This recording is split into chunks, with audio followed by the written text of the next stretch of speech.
இன்றைக்கி பீட்ரூட் சட்னி எப்படி செய்கிறதுன்னு பார்க்கலாம். இதுக்கு ஒரு பேனில் கொஞ்சமாக ஆயில் சேர்த்துக்கோங்க. ஆயில் நல்லா ஹீட் ஆகட்டும். இப்போது அதில் 1 டீஸ்பூன் அளவுக்கு கடலைப்பருப்பு சேர்த்துக்கலாம்.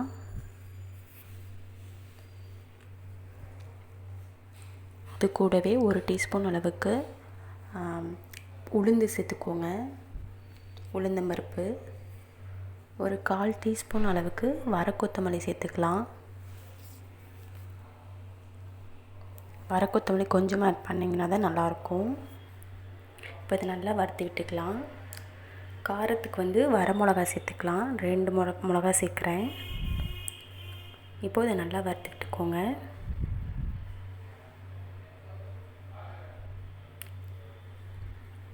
உங்களுக்கு காரம் அதிகமாக வேணும்னா இன்னும் 2 மிளகா ஆட் பண்ணிக்கோங்க. இப்போது 7லேருந்து 8 சின்ன வெங்காயம் ஆட் பண்ணிக்கலாம். பெரிய வெங்காயம் வந்தால் ஒரு அரை வெங்காயம் ஆட் பண்ணிக்கோங்க. 4லேருந்து 5 பூண்டு சேர்த்துக்கலாம். சேர்த்துட்டு இதை நல்லா கலந்து விட்டுக்கோங்க. வெங்காயமும் பூண்டும் நல்லா வதங்கணும். இன்றைக்கி நான் 1 பீட்ரூட் சேர்க்குறேன். ஒரு சின்ன பீட்ரூட்டை பொடி பொடியாக கட் பண்ணிவிட்டு அதில் ஆட் பண்ணிக்கலாம். ஆட் பண்ணிவிட்டு இதை நல்லா வறுத்து விட்டுக்கலாம். இந்த பீட்ரூட் நல்லா வெந்து வர வரைக்கும் நல்லா வதக்கி விட்டுக்கோங்க. ஒரு 10 மினிட்ஸ் நல்லா அதை வறுத்து விட்டுக்கோங்க. பீட்ரூட் பச்சையாக இருந்துச்சுன்னா சட்னி நல்லா இருக்காது. இப்போ இது கூடவே கொஞ்சமாக உப்பு ஆட் பண்ணிக்கலாம். உங்களுக்கு வேணும் அப்படின்னா இதில் கொஞ்சம் தேங்காயும் துருவி ஆட் பண்ணிக்கோங்க. நான் இன்றைக்கி தேங்காய் இல்லாமல் பண்ணுறேன். பாருங்கள் நல்லா வதங்கி வந்துடுச்சு. இந்த ஸ்டேஜில் ஒரு சின்ன துண்டு புளி சேர்த்துக்கலாம். ரொம்பவுமே கம்மியாக புளி சேர்த்துக்கோங்க. அவ்வளோதான். இதையும் நல்லா வதக்கி விட்டுக்கலாம்.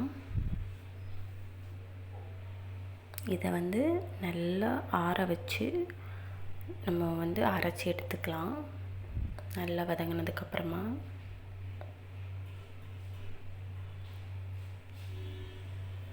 இப்போ பாருங்கள் இந்த மாதிரி அரைச்சி எடுத்தாச்சு. இப்போ இதை தாளித்து விட்டுக்கலாம்.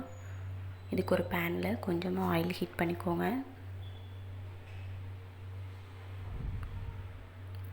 ஆயில் ஹீட் ஆனதுக்கப்புறமா கடுகு உளுந்தம்பருப்பு ஆட் பண்ணிக்கலாம். அது நல்லா பொரியட்டும்.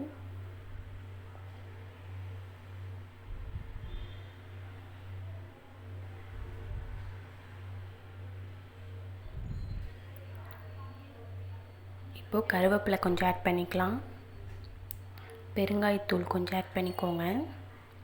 இப்போ இதை நம்ம அரைச்சி வச்சுருக்கோம் இல்லைங்களா சட்னி, அது கூட இதை சேர்த்துடலாம். அவ்வளோதான், நம்மளோட பீட்ரூட் சட்னி ரெடி. இதை நீங்கள் கண்டிப்பாக ட்ரை பண்ணி பாருங்கள். ட்ரை பண்ணி பார்த்துட்டு எப்படி இருக்குன்னு கமெண்ட் பண்ணுங்கள்.